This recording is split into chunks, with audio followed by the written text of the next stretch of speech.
हम निर्जला एकादशी को, जो भी हम किसी भी इवेंट को अप्रोच करते हैं, किसी व्यक्ति के पास जाते हैं, सब कुछ निर्भर करता है हमारे एटीट्यूड के ऊपर, किस मनोवृत्ति के साथ हम जा रहे हैं।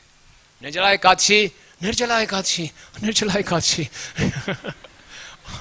भाई निर्जला एकादशी नहीं नहीं नहीं नहीं नहीं, क्या है ये?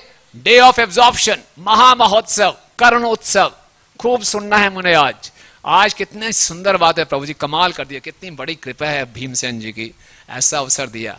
कुछ खाना नहीं है, कुछ पीना नहीं है, कुछ सोना नहीं है। सोने से भी उपवास टूटता है ना?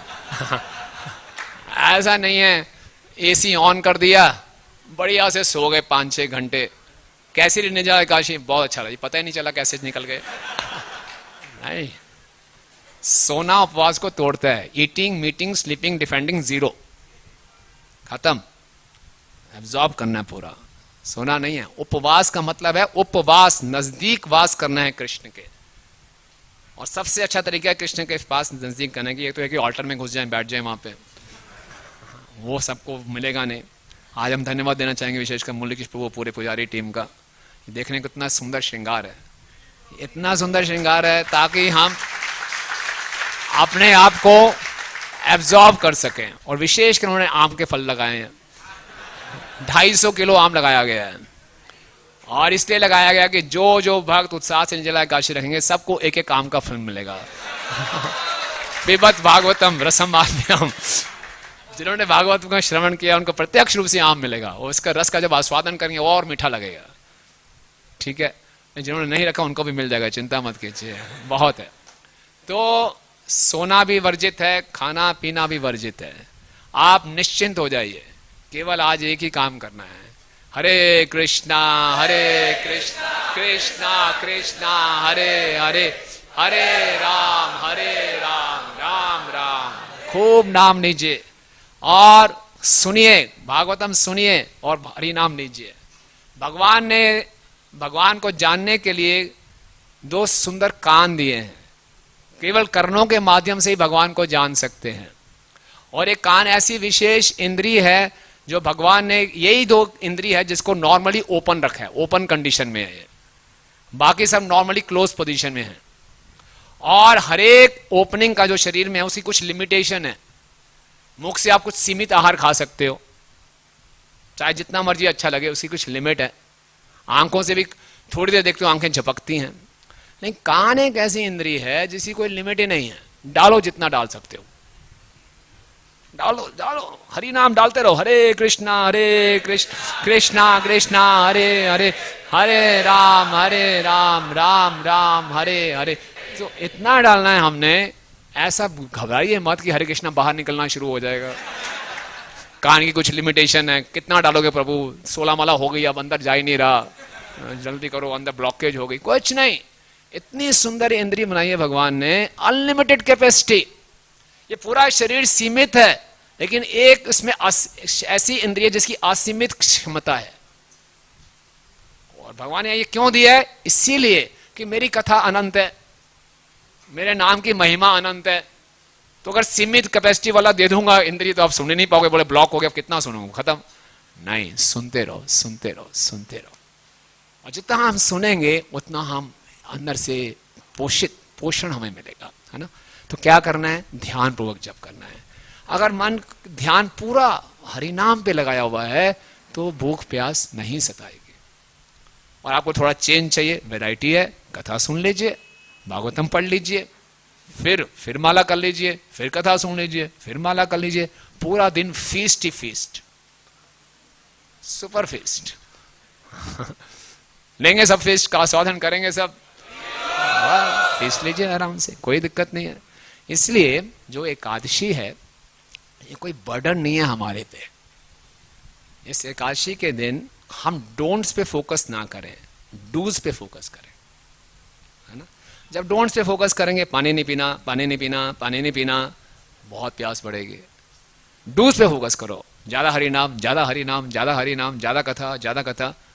डूज पे फोकस करोगे, डोंट्स की यादें नहीं आएगी। तो ज्यादा से ज्यादा डूज करें, है ना। ये कोई बर्डन लेकर नहीं चलना। कृष्णा कॉन्शियसनेस हमारे बर्डन को बढ़ाने के लिए नहीं है। निर्जला एकादशी आ गई, बड़ा प्रेशर महसूस कर रहे हैं, कैसे होगा, कोई चिंता की बात नहीं है, हो जाएगा हो जाएगा। और ये सारा किसके लिए कर रहे हैं? ये एक तपस्या है, ये भगवान की प्रसन्नता के लिए कर रहे हैं। आराधे तो यदि हरि तपसा तथा किम, ना आराधे तो यदि हरि तपसा तथा किम। अगर हमने भगवान की आराधना करनी ही नहीं तो उस तपस्या का फायदा क्या? और जब भगवान की आराधना वैसे हो ही रही है फिर तपस्या का क्या फायदा? तो मुख्यतः ये तपस्या है भगवान की प्रसन्नता के लिए, है ना। तो इसको जो हर इस एकादशी को हरिवसर भी कहा जाता है ना। जैसे इस भजन में भी था, माधव तिथि भगति जननी यतने पालन करी, कृष्णा वसती वसती बलि परम आदरे बरे। माधव तिथि एकादशी भक्ति देने वाली है, इसलिए मैं यतन पूर्वक इसका पालन करता हूं। श्री कृष्ण के धाम को ही आदर पूर्वक अपना निवास स्थान चुनता हूं। ये माधव तिथि है, ये भक्ति उत्पन्न करती है और इसका यतन यानी कि प्रयास करना है इसको पालन करने के लिए। अपने आप नहीं होगा, कुछ कठिनाई होगी, इसके लिए हमें यतन करना है। इसलिए हम भक्तों के संग में रहें तो बड़ी आसानी से इसका पालन होता है। तो इसको हरिवसर भी कहा जाता है। हरिवसर का मतलब है हरि का दिन है ना, ये भगवान का दिन है। तो इसलिए मुख्य उद्देश्य एकादशी का कि शारीरिक आवश्यकताओं को न्यून कर दें, बिल्कुल कम से कम, जीरो, और आध्यात्मिक आवश्यकताओं को बढ़ाएं, उनकी हम देखभाल करें, इसलिए ये एकादशी है। और जो ये तपस्या है, भगवान गीता में 3 तरह की तपस्या बताते हैं, शरीर की तपस्या, वाणी की तपस्या और मन की तपस्या। शरीर की तपस्या और वाणी की तपस्या के साथ साथ अगर मन की तपस्या होती है तो वो सही भाव के साथ होती है। ये तपस्या जो है ये धर्म का एक स्तंभ है ना। धर्म के 4 स्तंभ होते हैं ना, तपस्या, दया, शुद्धता और सत्यता। तो भागवतम में बताया गया, भागवतम के पहले स्कंद में, कि हर स्तंभ कैसे टूटता है। जो तपस्या का स्तंभ कैसे टूटता है? अहंकार से, स्मय से, अहंकार से। अगर हम तपस्या कर रहे हैं और अहंकार आ रहा है, कोई लाभ नहीं है, ठीक है ना। तो हमने निर्जला एकादशी कोई अचीवमेंट के लिए नहीं करना, अपनी फॉल्स ईगो को बढ़ाने के लिए नहीं करना। परम पूज्य राधानाथ स्वामी महाराज एक लेक्चर में बता रहे थे कि निर्जला एकादशी रख ली, fasting for the tongue, feasting for the ego. Ego बढ़ रही है, क्या बात है, मैं रख पा रहा हूं, बाकी नहीं रख पा रहे। और जिस व्यक्ति का कोई शरीर में कुछ रोग है, डायबिटीज है या कोई अन्य रोग है, तो जद्दोजहद नहीं करनी, रख के ही छोड़ूंगा, दिखा के छोड़ूंगा, मैं भी रख सकता हूं, नहीं। प्रभुपाद जी ने इतने स्ट्रिक्ट रूल्स नहीं बनाए हैं। प्रभुपाद भक्ति सिद्धांत स्वामी ठाकुर महाराज कहते थे, एक सेवा नहीं रुकनी चाहिए। एक दिन निर्जला एकादशी रखी, अगले दिन पूरा हफ्ता रेस्ट कर रहे हैं, कोई सेवा नहीं कर रहे हैं ना। तो बहुत ज्यादा शरीर के साथ ऐसे यातना नहीं देनी, ऐसा पीड़ित नहीं करना अपने आप को, लेकिन कुछ प्रयास करना है। जिसका हेल्थ ठीक है उसको निश्चित रूप से कुछ प्रयास करना चाहिए आगे बढ़ने के लिए, और जिसके कुछ समस्या है तो कोई दिक्कत नहीं है। मुख्य उद्देश्य क्या है? ज्यादा से ज्यादा भगवान के विषय में हम सुने, ज्यादा से ज्यादा हम हरि नाम लें, ये मुख्य उद्देश्य है। तो इस तपस्या को हम कर रहे हैं, ये हमारे कोई अचीवमेंट के लिए नहीं है। ये मन की तपस्या क्या है? मना प्रसादात सौम्यतम मौना मात्म विनिग्रह भाव संशुद्धि एतत् तपस मानस तपः मानस उच्यते। कि ये मन है, इसकी तपस्या क्या है? भाव संशुद्धि, अपनी चेतना को शुद्ध करने के लिए, अपने भाव को शुद्ध करने के लिए। तो हमें निर्जला एकादशी कर रहे हैं अपने शुद्धिकरण के लिए, कि हम शुद्ध हो जाएं। और फिर इसका हम महात्म्य पढ़ेंगे, इसका बहुत महात्म्य बताया गया है, तो हमें वो लाभ प्राप्त होगा, इसलिए हम वो एकादशी का व्रत रखने। लेकिन हम देखेंगे कोई भक्त, किसी को समस्या है, वो निर्जला नहीं रख पा रहा, तो ऐसा ना सोचें कि वो निकृष्ट भक्त है, मैं उत्कृष्ट भक्त हूं, नहीं। ये भाव आ गया तो गलत भाव है ना। तो ये भाव नहीं आना, ये भगवान की प्रसन्नता के लिए। और भक्तों की कृपा से मैं रख लूं तो अच्छी बात है। और बहुत ज्यादा कष्ट हो रहा है, किसी को ऐसा हो रहा है, तो इतना वो नहीं है, आप जल ग्रहण कर सकते हैं। लेकिन मुख्य बात क्या है कि हम ज्यादा से ज्यादा हरि नाम लें, ज्यादा से ज्यादा हरि कथा का श्रवण करें। तो कोई माइंड पे ऐसा प्रेशर रखने की बात नहीं है, डूज पे हम फोकस करें, ठीक है। तो ये एकादशी को हम, एक और सुंदर श्लोक आता है ब्रह्म नारादीय पुराण में, बताते हैं, नाम संकीर्तनाम विष्णु क्षुत त्रत प्रपदादिषु करोति सततम विप्रास तस्य प्रीतो ही अधोक्षजा। कि अरे ब्राह्मणों, परम पुरुषोत्तम भगवान जो कि अधोक्षज कहलाते हैं, एक भौतिक इंद्रियों से परे हैं, वो बहुत प्रसन्न हो जाते हैं उस व्यक्ति के साथ जो भूखा प्यासा और बहुत समस्याओं के होते हुए भी लगातार हरि नाम का जप करता रहता है ना। जिसको भूख भी लग रही है, प्यास भी लग रही है, थोड़ी तकलीफ भी हो रही है, इन सब समस्याओं के बीच में भूखे प्यासे होते हुए वो क्या कर रहा है? हरे कृष्णा कृष्णा कृष्णा हरे हरे, हरे राम राम राम हरे हरे। तो इससे भगवान बहुत प्रसन्न हो जाते हैं। तो भीमसेनी एकादशी, निर्जला एकादशी, आप इसकी कथा जानते ही हैं। थोड़ा सा हम महात्म्य बताएंगे कि पांडवों में भीमसेन है, भीमसेन को वृकोदर कहा जाता है, बहुत प्रसाद पाते हैं वो। और जब उनको बोला जाता है कि एकादशी रखा करो तो बड़े मायूस हो जाते हैं, मैं तो रख ही नहीं पाऊंगा, असंभव, मैं भूखा रह जाऊं, संभव ही नहीं है। तो बोला कोई शॉर्टकट बताइए व्यासदेव जी। और व्यासदेव जी ने बोला एकादशी नहीं रखोगे तो निश्चित रूप से नरक में जाओगे। नरक में नहीं जाना चाहता और फास्टिंग भी नहीं कर सकता, कुछ तो उपाय बताइए आप, कोई शॉर्टकट तो होगा। बोले एक ही शॉर्टकट है, साल में 24 एकादशी होती हैं, आपके लिए स्पेशल कंसेशन, आप केवल एक एकादशी रख लीजिए। एक एकादशी ऐसे रखिए कि पूरे 24 एकादशी का फल मिल जाए। बोले अच्छा है, बताओ इसके बारे में बताओ। तो उसने फिर व्यासदेव जी ने बताना शुरू किया कि ये जो एकादशी है ये मई और जून के महीने में आती है और इसको निर्जला एकादशी कहते हैं। और इसमें बिल्कुल पानी भी नहीं पीना, और इसमें अगर कोई इसमें आचमन भी करता है तो एक पानी की बूंद होनी चाहिए, एक सरसों के बीज के समान आचमन करते हुए, इतना पानी बस आचमन के समय। और अगर इससे ज़्यादा कोई पिएगा तो ऐसा लिखा गया है, इससे ज़्यादा कोई पानी पिएगा तो वो लगेगा मदिरा के समान पी लिया। तो पानी की एक बूंद से, और कुछ भी खाना नहीं है, अदरवाइज संकल्प टूट जाएगा। और पानी भी नहीं लेना अगले दिन सूर्य उदय होने तक। और इस प्रकार से कोई एकादशी रखता है तो उसको सारे एकादशी रखने का फल मिल जाता है। फिर बोला गया है कि अगले दिन द्वादशी के दिन अगर कोई नहाकर ब्राह्मणों को दान में सोना और पानी देता है ना, गोल्ड एंड वाटर, तो और उसके बाद ब्राह्मणों के बाद वो पूरा खाता है तो उसका बहुत महात्म्य बताया गया है। क्या करना चाहिए? उठ के हमें सोने का दान करना चाहिए और भक्तों को जल पिलाना चाहिए।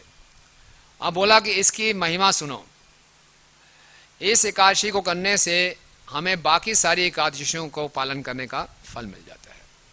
आप देखेंगे वैष्णव कैलेंडर में लिखा हुआ है कि निर्जला एकादशी उन भक्तों के लिए जिनकी एकादशी बीच में कभी टूट गई हो, है ना, उनके लिए आवश्यक है।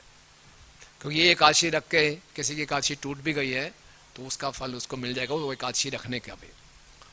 और आज के इस कलयुग में हम लोग जो एकादशी के दिनों में खाते हैं तो कोई गारंटी नहीं है कि वो पूर्ण रूप से फलाहार है कि नहीं है ना। इसलिए बेस्ट स्टैंडर्ड क्या है कि निर्जला रखो। कई भक्त हैं इतने तपस्वी हैं निर्जला ही रखते हैं, कई भक्त थोड़े हैं तपस्वी केवल जल पे रखते हैं, निर्जल सजल। कई थोड़े और हैं वो सफल केवल फल के साथ रखते हैं। कई में विफल हो जाते हैं तो वो फिर वो फिश खाते हैं, फिर पनीर और पकोड़े और वो सब खाते हैं। तो शाही पनीर और पकोड़ा वगैरह सब खा लिया तो काफ़ी चांसेस हैं कि एकादशी टूट जाए, क्योंकि उसमें कुछ ना कुछ तो मिलावट होती है। तो ऐसे लोग फिर निर्जल रखेंगे तो जो एकादशी टूट गई हैं तो वो उसका फल प्राप्त हो जाएगा। तो एक बार भगवान विष्णु जो कि शंखधारी हैं, शंख चक्र गदाधर धारी हैं, उन्होंने मुझे बताया, व्यासदेव जी कह रहे हैं कि अगर कोई व्यक्ति सारे धर्मों को परित्याग करके मेरी शरण लेता है और इस निर्जला एकादशी का पालन करता है, वो मुझे बहुत प्रिय हो जाता है और सारे पापों से मुक्त हो जाता है। और वैदिक शास्त्रों का जितना मर्जी कोई इस कलयुग में पालन नहीं कर सकता, लेकिन इस एकादशी के पालन करने से जितने भी वैदिक अनुष्ठान बताए गए हैं उसका फल उसको मिल जाता है। फिर व्यासदेव जी बता रहे हैं कि हे वायुपुत्र, अब मैं आपको और क्या बताऊं, वास्तव में खाना तो वर्जित है हर एकादशी में, लेकिन इस एकादशी में पीना भी वर्जित है। और इस एकादशी को रखने मात्र से व्यक्ति को वो पुण्य प्राप्त हो जाते हैं जो सभी तीर्थ स्थानों में जाने के पुण्य होते हैं। ये एकादशी रखते ही हमें सभी पुण्य स्थानों तीर्थ स्थानों में जाने के फल मिल गए। और मृत्यु के समय ऐसे व्यक्ति के पास डरावने भयंकर यमदूत नहीं आ सकते, बल्कि किसी ने निर्जला एकादशी रखी है किस तरीके से, निरंतर हरि कथा हरि नाम का श्रवण करते हुए। ऐसी कोई औपचारिकता नहीं है, भगवान को हम धोखा नहीं दे सकते कि सो जाएं उस दिन या कुछ कर लेना ही है। हरि नाम और हरि कथा हरि वसर का ये दिन होना चाहिए। तो ऐसा कोई करेगा तो उसके पास यमदूत नहीं आएंगे, चमकते हुए दिव्य कांति वाले विष्णु दूत आएंगे। और अगर कोई इस दिन अगले द्वादशी के दिन पानी और गायें दान में देता है तो सभी पापों से वो मुक्त हो जाता है। जब बाकी दूसरे पांडवों ने इस एकादशी की महिमा सुनी तो वो भी बड़े दृढ़ व्रत हो गए कि हम ये व्रत रखेंगे। तब से ये एकादशी पांडव निर्जला एकादशी या फिर भीमसेनी एकादशी कहलाती है। इस एकादशी को करने मात्र से हमारे जो पाप फल हैं जो सुमेरु के समान इकट्ठे हो जाते हैं। सुमेरु पर्वत जानते हैं, भागवत के 5वें स्कंद में वर्णन आता है, बहुत ऊंचा है। तो हमारे कई जन्मों के पाप सुमेरु पर्वत जितने बढ़ गए हैं, इस एकादशी को रखने से सुमेरु पर्वत जितने पाप जल के राख हो जाते हैं। बोले हे भीमसेन राजा, भगवान श्री कृष्ण ने घोषणा की है कि जो पुण्य हमें तीर्थ स्थानों में स्नान करके और जो हमें दान देके और वैदिक मंत्रों का उच्चारण करते हैं और तरह तरह के यज्ञ करते हैं, अगर निर्जला एकादशी के दिन कोई दान देता है, कोई नदियों में स्नान करता है, मंत्रों का उच्चारण करता है, तो उसके जो परिणाम हैं, जो फल हैं, वो अक्षय होते हैं, वो कभी नाश नहीं होते। तो आज के दिन हम जितना हरि नाम लेंगे, जितनी कथा सुनेंगे, उसका परिणाम अक्षय है। हरि नाम का फल तो हमेशा भी अक्षय है। जो दान देंगे उसका परिणाम भी क्या है, अक्षय है ना। और इस प्रकार से जो इस एकादशी की महिमा सुनता है या पढ़ता है भक्ति के साथ, श्रद्धा के साथ, तो निश्चित रूप से भगवान के धाम में वापस जाता है।